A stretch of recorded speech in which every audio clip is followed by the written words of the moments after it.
और एक part photo respiration का था ना। फोटो रेस्पिरेशन में एक पॉइंट ऐड कर लीजिएगा फोटो रेस्पिरेशन में, कि फोटो रेस्पिरेशन को हम लोग C2 साइकिल भी कहते हैं। फोटो रेस्पिरेशन को दूसरा नाम है C2 साइकिल। C2 साइकिल इसलिए कहा जाता है क्योंकि यहाँ पे 2 कार्बन का फॉस्फोग्लाइकोलेट बनता है। और दूसरी बात, ये जो C2 साइकिल है ये कहाँ कहाँ परफॉर्म होती है, तो 3 सेल ऑर्गेनेल है, 3 ऑर्गेनेल्स हैं, इनके नाम याद रखना, क्वेश्चन लगाने में आसानी होगी। सबसे पहला क्लोरोप्लास्ट, जहां पे फोटो रेस्पिरेशन परफॉर्म होगा, माइटोकॉन्ड्रिया और पेरोक्सिसोम।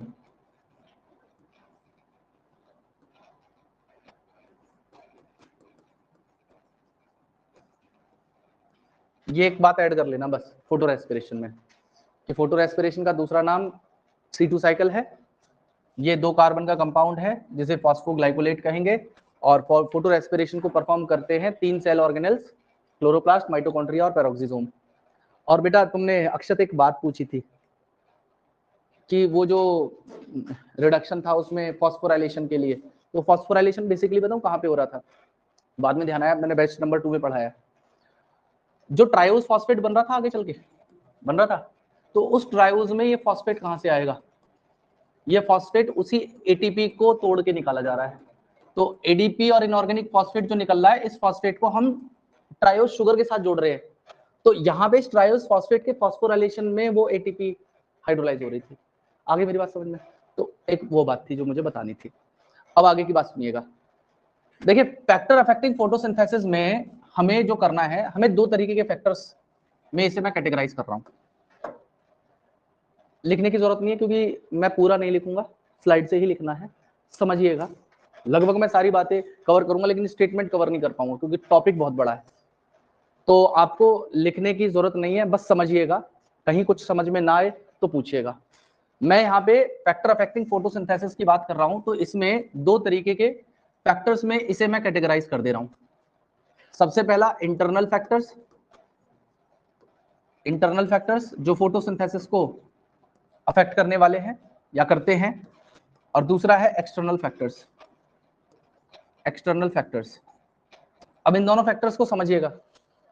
इंटरनल फैक्टर में सबसे पहला जो इंटरनल फैक्टर है जो प्लांट को अफेक्ट करेगा वो है number, size, age and orientation of leaf.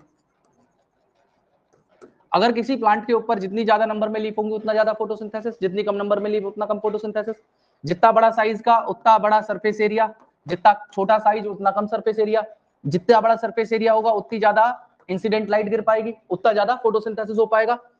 As जितना ज्यादा ओल्डर लीफ होगी उतना ही उसका रेट ऑफ रेस्पिरेशन ज्यादा होगा और फोटोसिंथेटिक रेट कम होगा। यंगर लीफ का फोटोसिंथेटिक रेट ज्यादा होगा। और ओरिएंटेशन का मतलब है कि कोई लीफ जो सनलाइट से ज्यादा एक्सपोज्ड है उसमें फोटोसिंथेसिस ज्यादा होगा उस लीफ के मुकाबले जिसका ओरिएंटेशन सनलाइट की तरफ कम है। ओरिएंटेशन का मतलब है कि वो, हाँ मतलब जैसे सपोज करो कुछ लीफ होती है जो झुकी हुई होती है, कुछ लीफ होती है जो बिल्कुल ऐसे ओरिएंटेड होती है, तो जिनका ओरिएंटेशन बिल्कुल सनलाइट की तरफ है उनका फोटोसिंथेटिक रेट सबसे ज्यादा होगा। तो सबसे पहला फैक्टर है कि लीफ का नंबर, साइज, एज और ओरिएंटेशन, जिस पर फोटोसिंथेसिस डिपेंड करता है। दूसरा फैक्टर कि उस लीफ के अंदर नंबर ऑफ मीजोफिल सेल कितनी है। जितनी ज्यादा मीजोफिल सेल उतना ज्यादा फोटोसिंथेसिस, जितनी कम मीजोफिल सेल उतनी कम फोटोसिंथेसिस। तीसरा फैक्टर है अमाउंट ऑफ क्लोरोफिल, जो एक मेजर फैक्टर है क्योंकि यही वो पिगमेंट है जो इंसिडेंट लाइट को एब्जॉर्ब करने का काम करेगा। तो अगर क्लोरोफिल कम होगा किसी प्लांट के अंदर तो फोटोसिंथेटिक रेट ऑल्टरनेटिवली उसका डिक्रीज हो जाएगा। उसके अलावा उस लीफ के अंदर इंटरनल CO2 कंसंट्रेशन कैसा है, CO2 कंसंट्रेशन का क्या रोल है, वो कार्बोक्सिलेज और ऑक्सीजनेज एक्टिविटी से आप लोग समझ चुके हो। तो अगर ज्यादा कार्बन डाइऑक्साइड का कंसंट्रेशन होगा तो वहां पे ज्यादा फोटोसिंथेटिक यील्ड मिलेगी। क्यों? क्योंकि वहां पे रुबिस्को क्या कर पाएगा, वहां पे रुबिस्को कार्बोक्सिलेज एक्टिविटी शो कर पाएगा। अगर कार्बन डाइऑक्साइड की कंसंट्रेशन ना होके ऑक्सीजन की कंसंट्रेशन ज्यादा होगी तो फोटो रेस्पिरेशन हो जाएगा, और प्लांट नहीं चाहता फोटो रेस्पिरेशन हो। तो इंटरनल CO2 कंसंट्रेशन प्लांट के अंदर जितनी ज्यादा रिच होगी उतनी ज्यादा फोटोसिंथेटिक यील्ड उस प्लांट की होने वाली है। और एक लास्ट फैक्टर है जिसका मतलब है जेनेटिक प्रीडिस्पोजिशन। जेनेटिक प्रीडिस्पोजिशन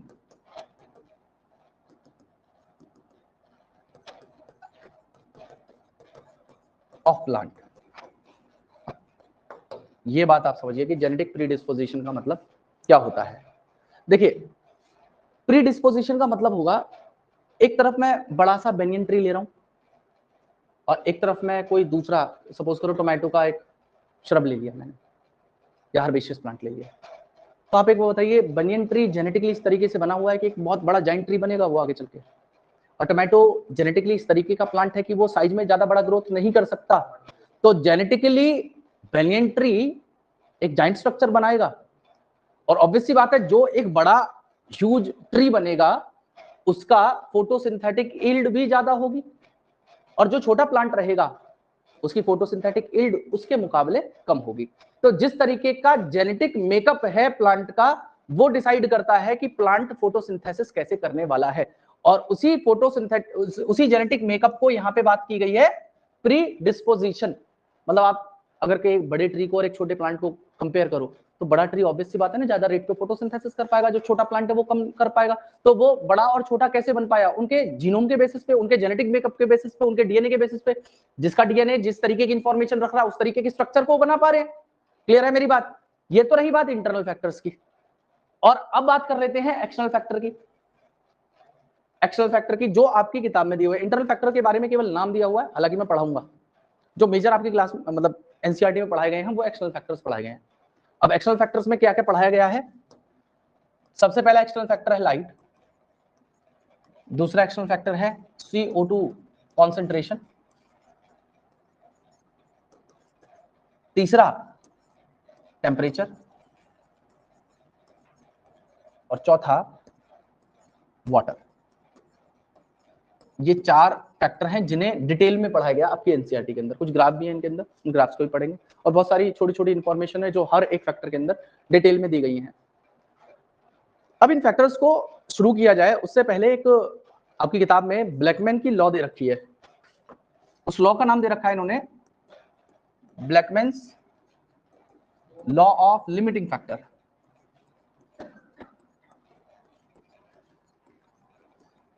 ये एक लॉ दे रखी है इन्होंने।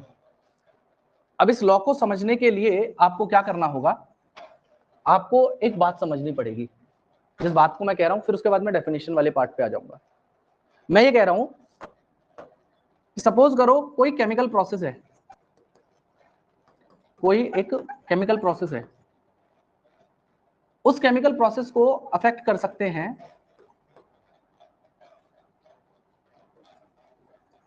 Multiple factors. मैं कह रहा हूं एक केमिकल प्रोसेस है which can be affected by multiple factors. तो इन मल्टीपल फैक्टर में से जो भी फैक्टर, इन सारे फैक्टर्स में से जो भी फैक्टर मिनिमम होगा वो फैक्टर जो सबसे मिनिमम है इन सारों में, ये फैक्टर रेट को डिसाइड करेगा इस केमिकल प्रोसेस के। नहीं समझ में आई होगी बात, मुझे पता था। अब मैं दूसरे तौर पे बता रहा हूं इस बात को। ये बात तो समझ में आई जो मैंने बोला, यहां तक तो समझ में आया ना?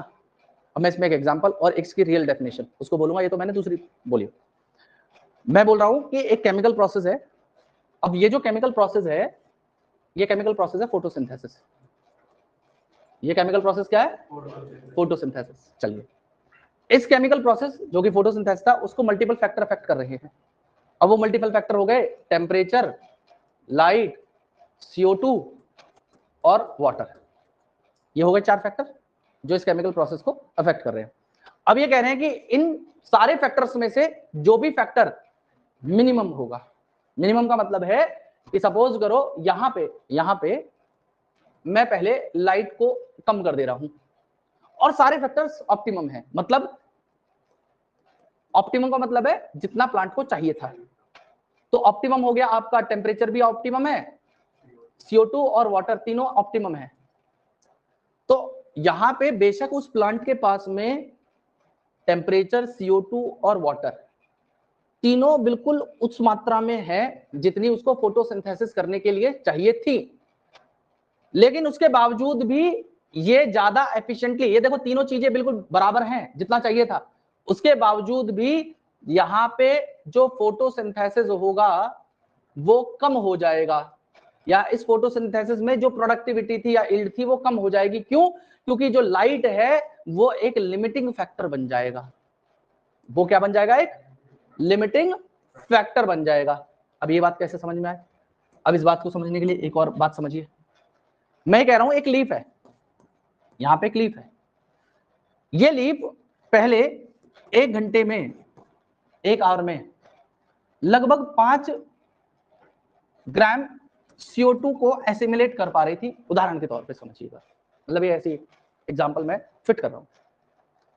तो आप एक बात बताइए, आपके पास में एक लीफ थी, नॉर्मल कंडीशन में वो 1 घंटे में 5 ग्राम कार्बन डाइऑक्साइड को एसिमिलेट करके फूड बना पा रही थी। अब आपने सोचा कि भाई मैं एक काम करता हूं, इस लीफ की फोटोसिंथेटिक यील्ड को बढ़ाना चाहता हूं, इसकी यील्ड बढ़ जाए। तो मैंने इसको 5 ग्राम से बढ़ा के 7 ग्राम कर दिया। CO2 को बढ़ा रहा हूं मैं केवल CO2 को बढ़ा रहा हूं, 5 ग्राम से 7 ग्राम कर दिया, यील्ड हल्की सी बढ़ गई। अब मैंने क्या किया, 7 ग्राम से 10 ग्राम कर दी CO2 कंसंट्रेशन। तो क्या आपको लगता है कि ये जो यील्ड है इसकी आगे बढ़ पाएगी? नहीं बढ़ पाएगी। क्यों नहीं बढ़ पाएगी? क्योंकि आप लगातार CO2 को तो बढ़ाते चले जा रहे हो, आपने ना तो लाइट बढ़ाई, ना आपने टेम्परेचर को आगे पीछे किया, और ना आपने वहां पे वाटर को बढ़ाया। तो ये इनमें से जो भी फैक्टर सबसे कम है वो लिमिटिंग बन जाएगा। चलो उदाहरण के तौर पे मैंने CO2 को बढ़ाया था, मैंने लाइट को बढ़ा दिया, तो टेम्परेचर लिमिटिंग हो जाएगा। चलो मैंने टेम्परेचर को भी बढ़ा दिया तो वाटर लिमिटिंग हो जाएगा। मतलब जो भी चीज सबसे कम कंसंट्रेशन में होगी वो ही लिमिटिंग फैक्टर कहलाएगी। आगे मेरी बात समझ में? पक्का? अब मैं ये कह रहा हूं, इसकी डेफिनेशन को मैं फिर से डिक्टेट कर रहा हूं। मैं बोल रहा हूं कि इफ अ केमिकल प्रोसेस, अब वो केमिकल प्रोसेस क्या है? Photosynthesis. If a chemical process is affected by multiple factors, then the factor which is nearest to its minimal value will affect the process, या will affect the chemical process। जो भी factor अपनी minimum value में होगा, सबसे कम value में होगा, वो उस केमिकल प्रोसेस को सबसे ज्यादा अफेक्ट करेगा। क्लियर हो गई? यही है लिमिटिंग फैक्टर। जो भी चीज कम हो जाए चारों में से, वो लिमिटिंग फैक्टर कहलाएगा। क्लियर है मेरी बात? अब मैं आगे बार बार इसको टर्म को यूज करता रहूंगा, तो इस टर्म को आगे भी हम लोग यूज करने वाले हैं जब तक फैक्टर पढ़ेंगे। अब यहां पे क्या करा जा रहा है, यहां पे क्या किया जा रहा है? सबसे पहले मैं बात कर रहा हूं लाइट की। लाइट की देखिए, लाइट की 3 चीजें बहुत ज्यादा इंपॉर्टेंट होती है। सबसे पहला होता है उस लाइट की क्वालिटी कैसी है, दूसरा उस लाइट की इंटेंसिटी कैसी है, और तीसरा उस लाइट का ड्यूरेशन क्या है। ये 3 चीजें डिसाइड करेंगी फोटोसिंथेसिस को। लाइट की क्वालिटी का मतलब है कि लाइट को 400 से 700 नैनोमीटर के बीच में होना चाहिए। अगर लाइट इस जोन में आ रही है तो प्लांट सबसे अच्छे से फोटोसिंथेसिस कर पाएगा। और इसमें इन्होंने बताया हुआ है कि लाइट की क्वालिटी में जो मैक्सिमम फोटोसिंथेसिस हो पाता है वो रेड और ब्लू लाइट में होता है, और मिनिमम फोटोसिंथेसिस अगर प्लांट करेगा तो वो कौन सी लाइट में होगा? ग्रीन लाइट के अंदर होगा। ये मैंने आपको जब एब्जॉर्प्शन और एक्शन स्पेक्ट्रा पढ़ाया था उस दौरान ये बात बताई थी। तो मिनिमम फोटोसिंथेसिस ग्रीन लाइट में होगा। लाइट इंटेंसिटी का मतलब है कि लाइट की इंटेंसिटी लो आ रही है या हाई लाइट इंटेंसिटी है, कम लाइट पड़ रही है या ज्यादा।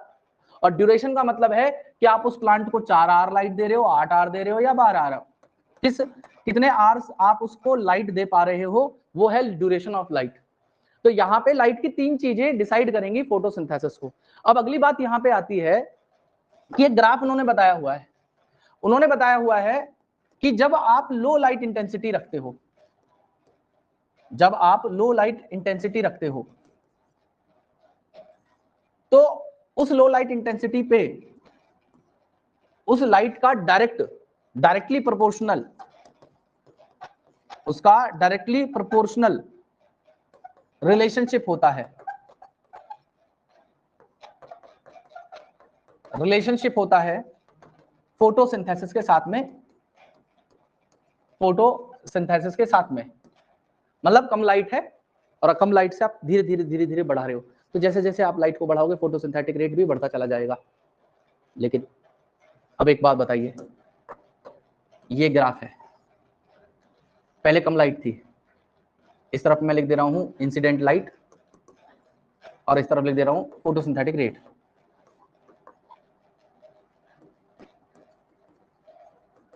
फोटोसिंथेसिस, या मैं एक काम कर दे रहा हूं, उल्टा कर दे रहा हूं, मैं इसको इधर कर दे रहा हूं और इस वाले को इधर कर दे रहा हूं। इस तरफ लिख दे रहा हूं मैं फोटोसिंथेसिस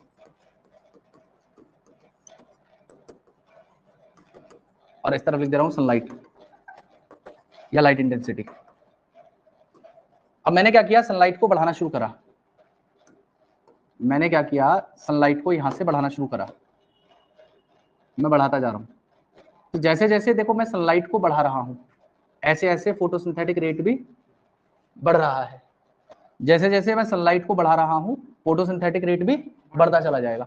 लेकिन एक टाइम ऐसा आएगा जहां आने के बाद में आप लाइट को कितना भी बढ़ाते चले जाओ, फोटोसिंथेटिक रेट नहीं बढ़ेगा, नहीं बढ़ेगा। तो इन्होंने बताया है कि लो लाइट इंटेंसिटी से जब आप लाइट को बढ़ाते हो, तो लाइट बढ़ाओगे तो फोटोसिंथेटिक रेट भी बढ़ेगा, देखो बढ़ रहा है। लेकिन जब वो हायर लाइट इंटेंसिटी पे आ जाए, तो उसके बाद में वो आके कांस्टेंट हो जाता है, मतलब उसके आगे वहां पे फोटोसिंथेटिक रेट में कोई भी इंक्रीज या डिक्रीज नहीं होगा। हाँ, डिक्रीज हो सकता है। डिक्रीज क्यों हो सकता है? अगर आप और ज्यादा, मतलब बहुत ज्यादा हाई लाइट इंटेंसिटी को, ज्यादा हाई लाइट इंटेंसिटी को वहां पे देते हैं, तो ऐसी कंडीशन में ज्यादा लाइट क्या कर सकती है, क्लोरोफिल को डैमेज कर सकती है। ज्यादा लाइट इंटेंसिटी क्या कर सकती है, डैमेज कर सकती है किसको, क्लोरोफिल को। और अगर क्लोरोफिल डैमेज हो गया, अगर क्लोरोफिल डैमेज हो गया, तो ऑब्वियस सी बात है वहां पे फोटोसिंथेटिक रेट भी क्या हो जाएगा, डिक्रीज हो जाएगा। मेरी बात आपको समझ में आ रही है? तो लो लाइट इंटेंसिटी पे सनलाइट का लीनियर रिलेशन होगा फोटोसिंथेटिक रेट पे, हाई लाइट इंटेंसिटी होने के बाद में कांस्टेंट हो जाएगा। और अगर और ज्यादा आप ज्यादा सनलाइट उसको देते चले जाएंगे, तो फोटोसिंथेटिक रेट घट जाएगा।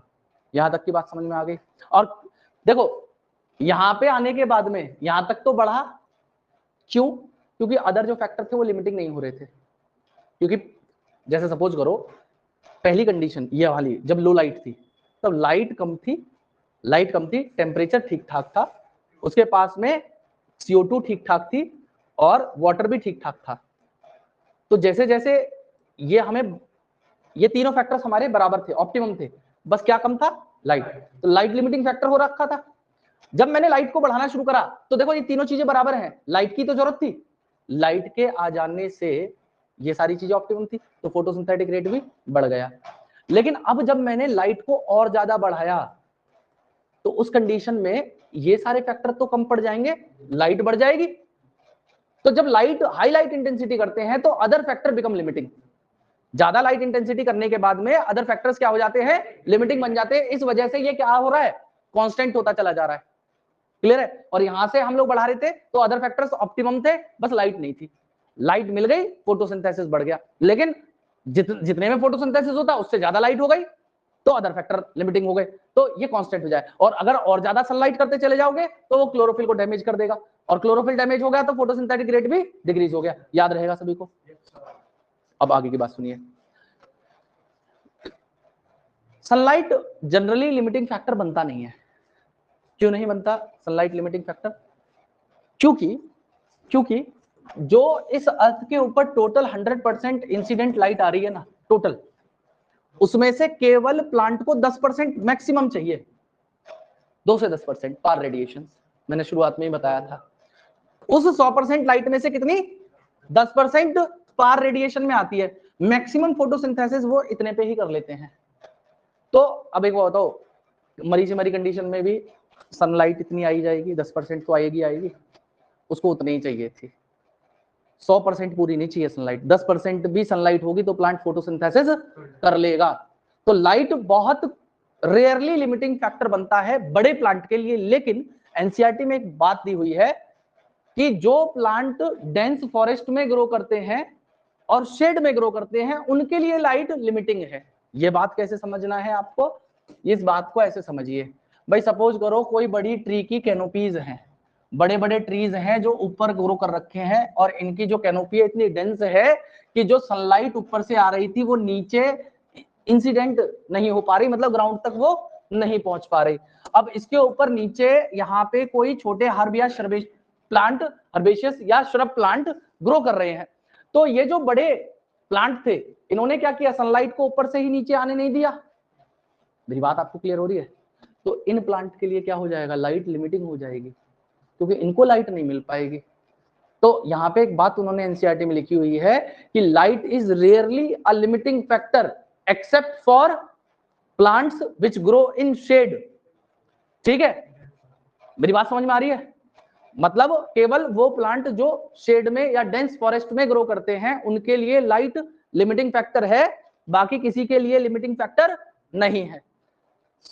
लाइट खत्म हो गया है, लाइट के जितने पॉइंट थे वो सारे मैंने यहाँ पे एक्सप्लेन किए हैं। अब अगली बात यहाँ पे जो दे रखी है वो है CO2 कंसंट्रेशन। तो अगर आपसे 4 लिमिटिंग फैक्टर थे अक्षित, कौन कौन से थे बेटा?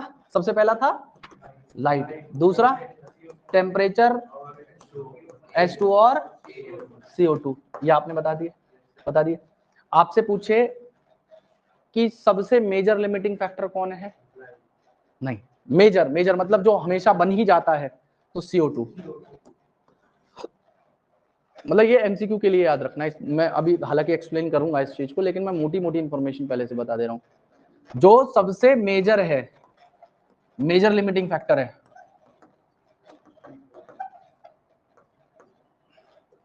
वो CO2 है। और रेयरली जो लिमिटिंग फैक्टर होगा, लाइट नहीं, वाटर है। क्यों, ये भी बता दे रहा हूं। ये रेयरली,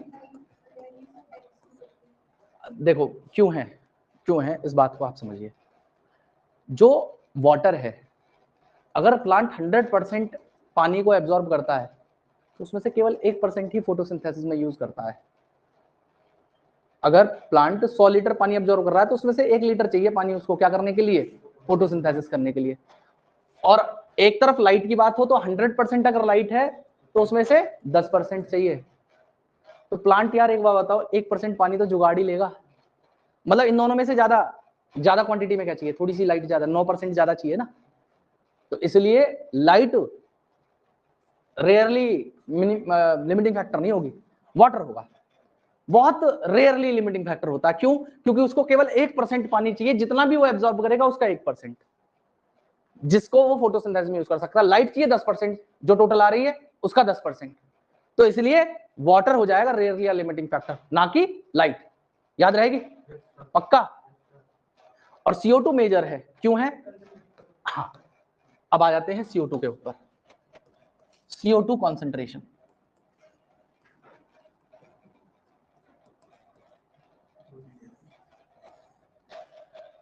एटमॉस्फेयर के अंदर अगर आपने गैसेस को पढ़ा हो तो हमने एटमॉस्फेयर में CO2 कितना पड़ता है, यही है। बाकी नाइट्रोजन पढ़ते हैं, 21% ऑक्सीजन पढ़ते हैं, 78% है मेरे हिसाब से, 70 to 78% नाइट्रोजन। हमने ये पढ़ा है, अपने SST में पढ़ा होगा पहले, बचपन वाली क्लासों में ये सब होगा। उसमें सबसे रेयरली मतलब कार्बन डाइऑक्साइड का कंसंट्रेशन ये है।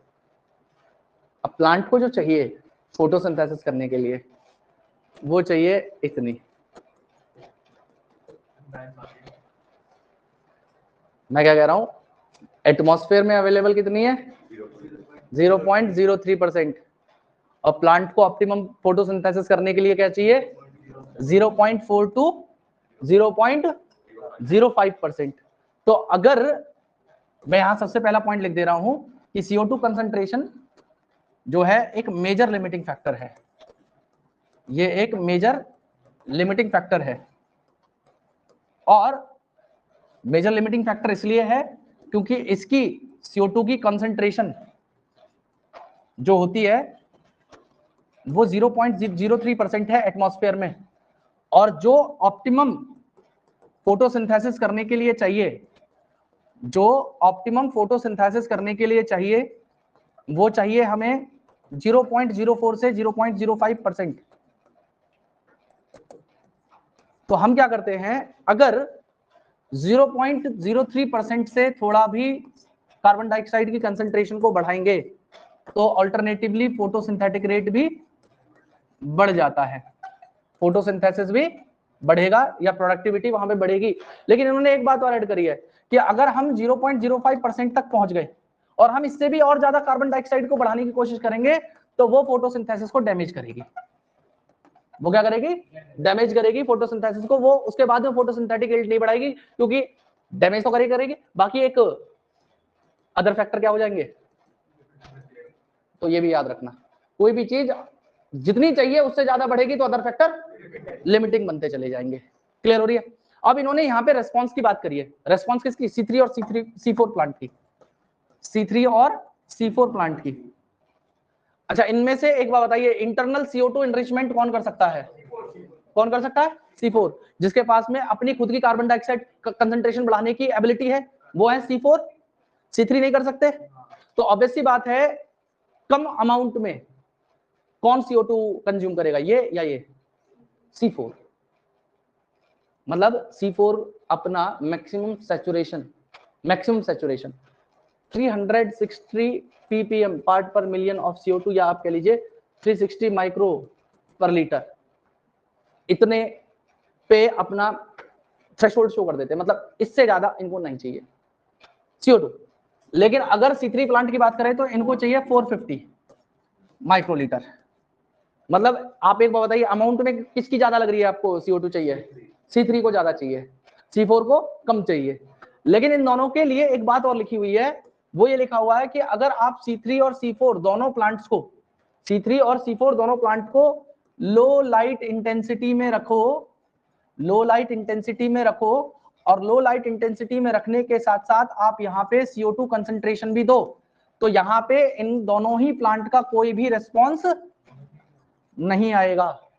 लो लाइट इंटेंसिटी में CO2 कंसंट्रेशन को बढ़ाने या घटाने से दोनों में से कोई सा प्लांट कोई रेस्पॉन्स शो नहीं करता। लेकिन अगर आप इन्हीं दोनों C3 और C4 प्लांट को हाई लाइट इंटेंसिटी में रख दो, हाई लाइट इंटेंसिटी दो, और साथ में CO2 कंसंट्रेशन को भी बढ़ाओ, तो ऐसी कंडीशन में ये क्या करेंगे, फोटोसिंथेटिक रेट को बढ़ाएंगे या इनका रेस्पॉन्स आएगा, दे विल शो रेस्पॉन्स। तो हम अगर एक चीज देखें कि C3 प्लांट को C4 के मुकाबले ज्यादा कार्बन डाइऑक्साइड चाहिए, तो इसी चीज को हम एक जगह पे इस्तेमाल करते हैं। हम क्या करते हैं, एक इफेक्ट होता है जिसे कहते हैं CO2 fertilisation effect. CO2 fertilisation effect में इसको इस्तेमाल किया जा सकता है। कैसे इस्तेमाल किया जा सकता है, तो उस बात को ध्यान से सुनिएगा। देखिए, आप लोगों ने कभी क्रॉप को ग्रो करते हुए देखा है, ग्रीन हाउस बना देते हैं बहुत बड़ा सा, को हरे हरे कलर के पर्दों से और जाली से ढक देते हैं, इसके अंदर CO2 बाहर ना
तो मैंने बताया आपको क्या कि ग्रीन हाउस बना के CO2 कंसंट्रेशन को बढ़ा के CO2 फर्टिलाइजेशन इफेक्ट के थ्रू हम किसी भी C3 प्लांट की प्रोडक्टिविटी को बढ़ा सकते हैं।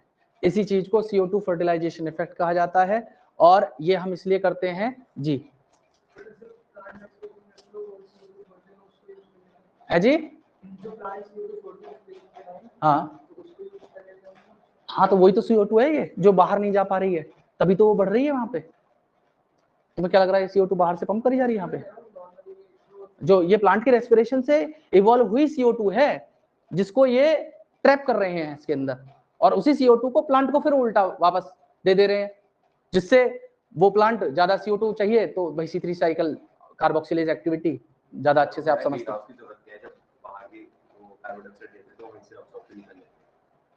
मतलब ग्रीन हाउस बनाने की जरूरत क्या है?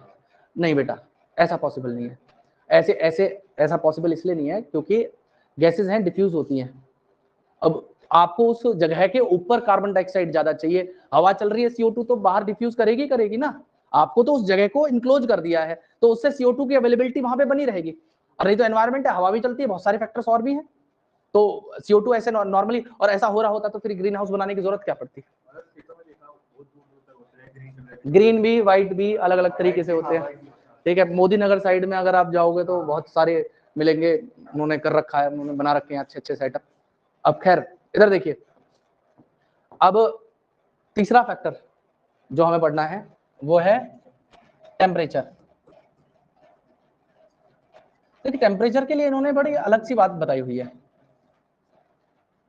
इन्होंने टेम्परेचर के लिए बिल्कुल अलग सी बात बताई हुई है, ठीक है। अबे कबाड़ी पन्नियों की बात करेगा तू, इधर देख टेम्परेचर की बात सुनिएगा। यहाँ पे इन्होंने बताया हुआ है दो तरीके से, इन्होंने बोला हुआ है लाइट रिएक्शन और डार्क रिएक्शन के बारे में। लाइट और डार्क रिएक्शन के बारे में अलग अलग बातें बताई हुई हैं।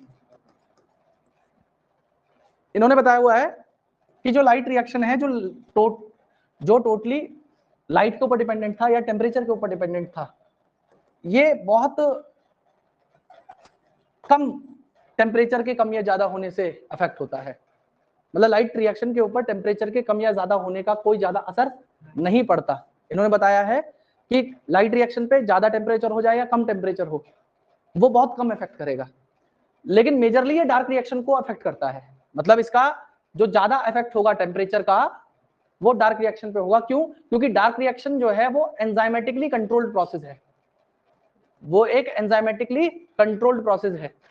कौन सा एंजाइम था भाई जो यहाँ पे कर रहा था, इसको कंट्रोल कर रहा था? क्या नाम है उस एंजाइम का? टॉपर? हाँ हाँ, कौन सा एंजाइम था जो डार्क रिएक्शन को सबसे ज्यादा कर रहा है?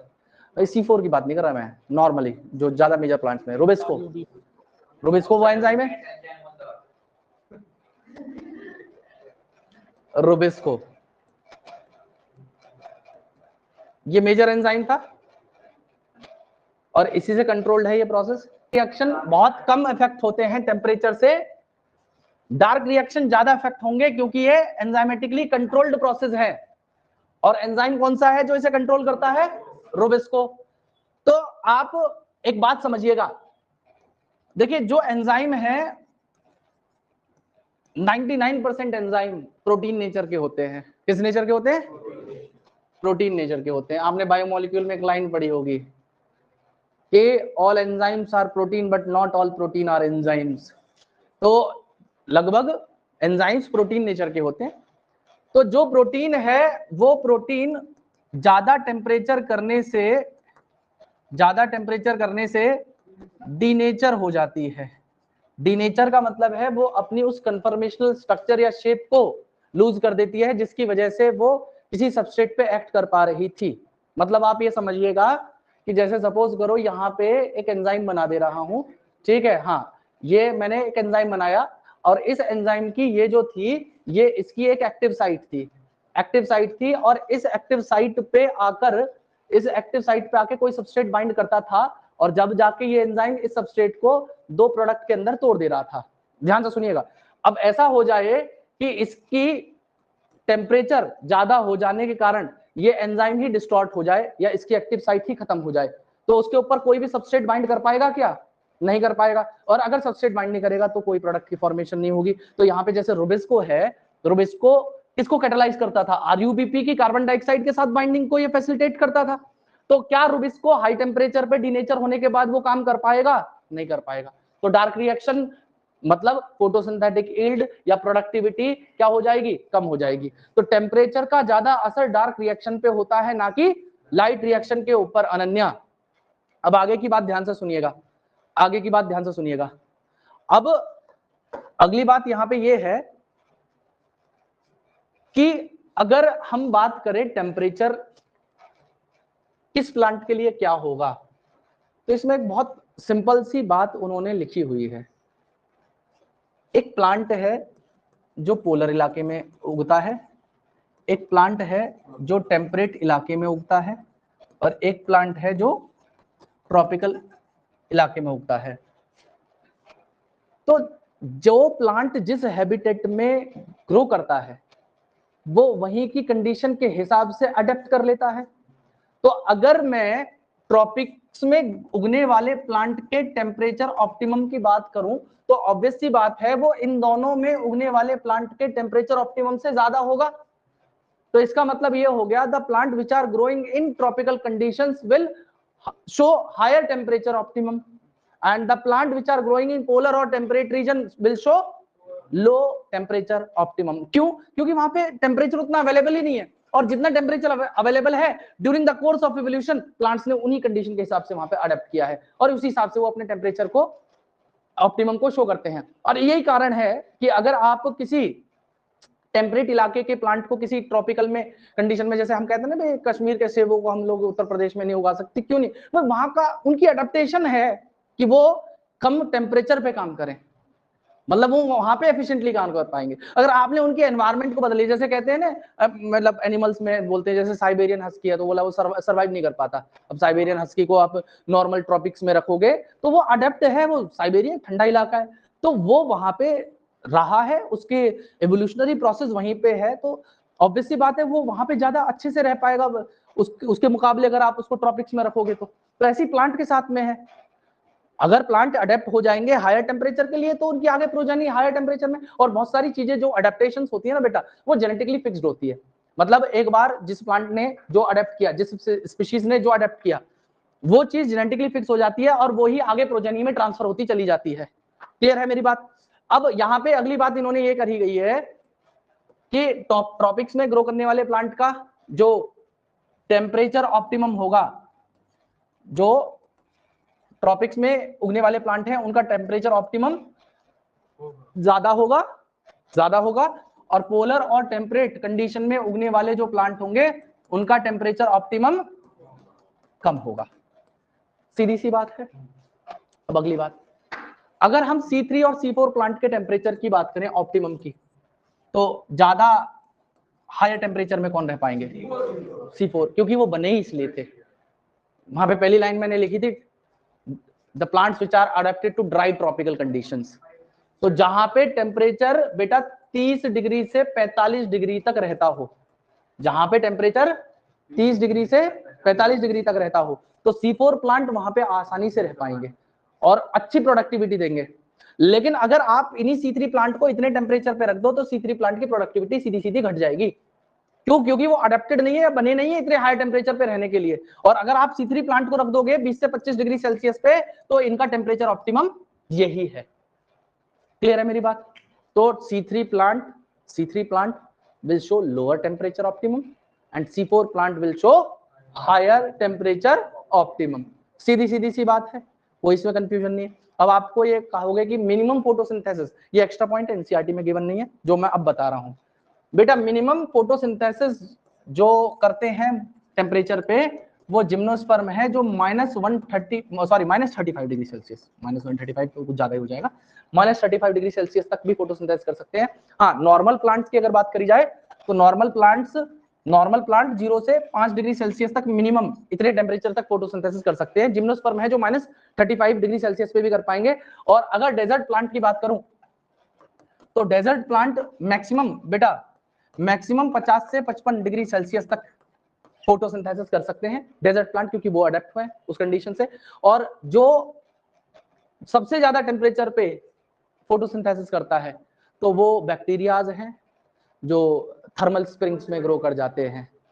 लगभग आप मान के चलिए वो 70 से 75 डिग्री सेल्सियस 80 डिग्री सेल्सियस तक भी ग्रो कर सकते हैं।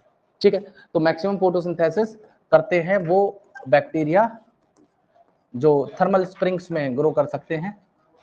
ठीक है, और ये लगभग 70 से 75 मैक्सिमम, इससे ज्यादा फोटोसिंथेसिस कहीं और नहीं हो सकता। ये तो एक्स्ट्रा बात थी। तो अब 3 फैक्टर हो गए, लाइट, CO2 और टेम्परेचर। चौथे फैक्टर के ऊपर आ जाते हैं, वो है वाटर। ध्यान से सुनिएगा वाटर के बारे में। तो मैंने अब आपको बताया कि वाटर रेयरली एक लिमिटिंग फैक्टर है फॉर प्लांट्स, बिकॉज प्लांट्स को केवल यूटिलाइजेशन करने के लिए फोटोसिंथेसिस में 1% वाटर चाहिए, जितना वो एब्जॉर्ब करते हैं, और इतना वो प्लांट अवेलेबल प्लांट के लिए रहेगा। तो अगली बात यहाँ पे ये है कि अगर फिर भी पानी कम हो जाता है या ड्रॉट कंडीशन हो जाती है, तो उससे प्लांट के ऊपर क्या असर पड़ेगा। मतलब हालांकि होता नहीं है, अगर फिर भी ड्रॉट आ जाए, सूखा पड़ जाए, तो ऐसी कंडीशन में प्लांट के फोटोसिंथेटिक प्रोसेस पे पानी के ना होने से या कम होने से क्या असर पड़ेगा, हम उसकी बात यहाँ पे करने वाले हैं। तो यहाँ पे 2 काम होंगे बेटा। देखो, जब भी पानी कम होगा तो वाटर कम होना एक तरीके का स्ट्रेस है पानी के लिए। पानी कम होना प्लांट के लिए क्या है, स्ट्रेस वाली कंडीशन है, स्ट्रेसफुल कंडीशन है। और स्ट्रेसफुल कंडीशन में जो प्लांट्स होते हैं वो एक हार्मोन रिलीज करते हैं, रिदम। उस हार्मोन का नाम होता है क्या, abscisic acid, ABA। Abscisic acid एक स्ट्रेस हार्मोन है। और ऐसी कंडीशन में जब स्ट्रेस होगा, एब्सिसिक एसिड रिलीज होगा, तो एब्सिसिक एसिड क्या करता है, स्टोमेटा को बंद करवा देता है। स्टोमेटा को क्या करवा देगा, क्लोज। और अगर स्टोमेटा बंद हो जाएंगे तो CO2 और O2 का एक्सचेंज नहीं हो पाएगा। और अगर प्लांट CO2 नहीं ले पाया तो क्या वो कार्बन फिक्सेशन करके ग्लूकोज की सिंथेसिस कर पाएगा, नहीं, तो फोटोसिंथेटिक यील्ड घट जाएगी। क्लियर है मेरी बात। तो सबसे पहला, अगर पानी की कमी पड़ती है तो उससे क्या होता है, प्लांट स्ट्रेस में आता है और अपने स्टोमेटास को क्या कर लेता है, क्लोज कर लेता है, जिसकी वजह से CO2 की जो अवेलेबिलिटी है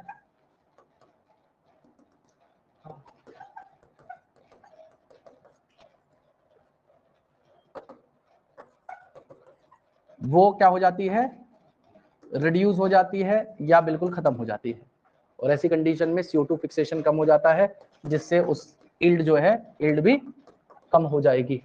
और दूसरा कारण, एक प्रोसेस होता है जिसे हम लोग बेटा विल्टिंग कहते हैं। विल्टिंग का मतलब होता है लीव्स का सिकुड़ जाना। क्या हो जाना, लीव्स सिकुड़ जाती हैं। अब सपोज करो एक लीफ तो थी जो बिल्कुल नॉर्मल थी, और एक लीफ थी जो बिल्कुल ऐसे करके सिकुड़ गई और नीचे की तरफ गिर गई, विल्ट कर गई।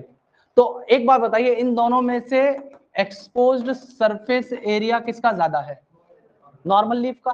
तो ज्यादा इंसिडेंट लाइट इसके ऊपर गिर पाएगी, बशर्ते इसके ऊपर इतनी लाइट नहीं गिर पाएगी, तो इससे लाइट रिएक्शन भी इफेक्ट हो जाएगा।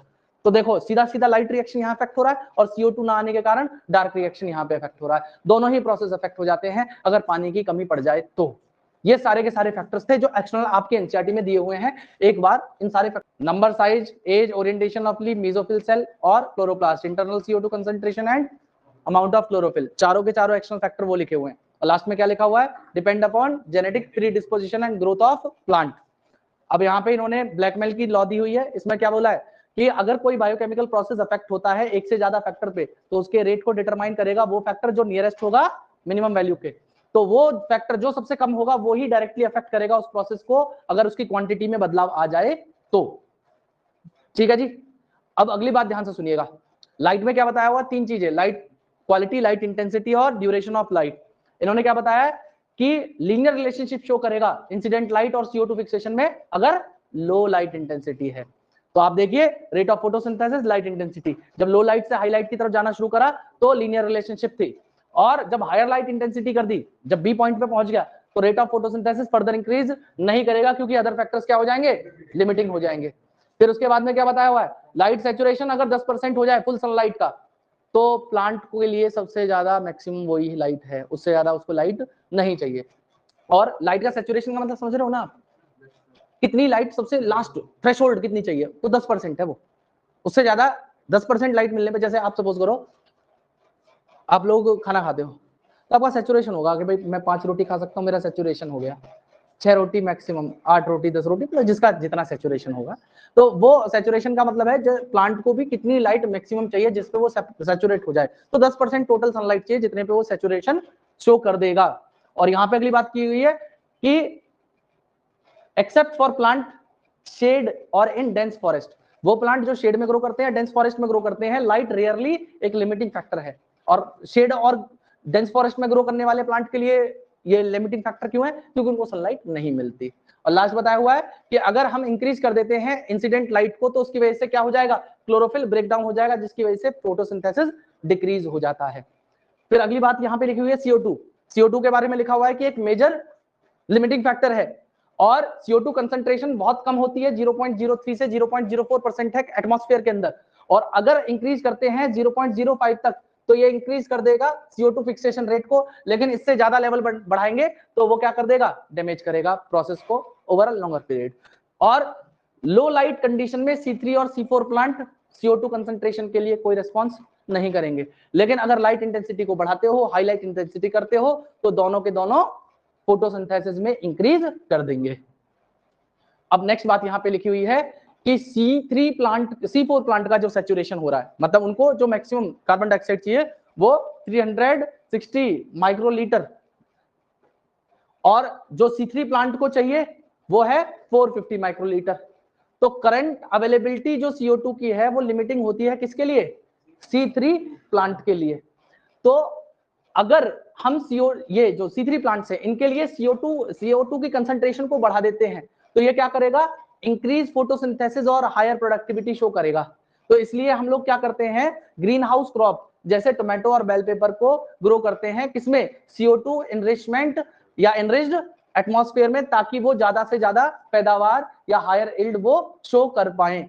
ठीक है, नेक्स्ट यहाँ पे टेम्परेचर की बात की गई है। तो टेम्परेचर में बोला गया है कि डार्क रिएक्शन एंजाइमेटिक है, तो टेम्परेचर से वो कंट्रोल होगा और इन्फ्लुएंस करेगा लाइट रिएक्शन को बहुत कम, मतलब डार्क रिएक्शन के ऊपर टेम्परेचर का ज्यादा असर होगा, लाइट रिएक्शन के ऊपर टेम्परेचर का असर बहुत कम है। और अगली बात यहाँ पे लिखी हुई है कि C4 प्लांट ज्यादा हायर टेम्परेचर के लिए रेस्पॉन्ड कर सकते हैं और हायर रेट पे फोटोसिंथेसिस कर सकते हैं, और C3 plant lower temperature optimum पे ही फोटोसिंथेसिस कर पाएंगे क्योंकि उनकी अडेप्टेशन है। और यहाँ पे एक और बात लिखी हुई है कि टेम्परेचर ऑप्टिमम किसी भी प्लांट का डिपेंड करेगा उसके हैबिटेट पे।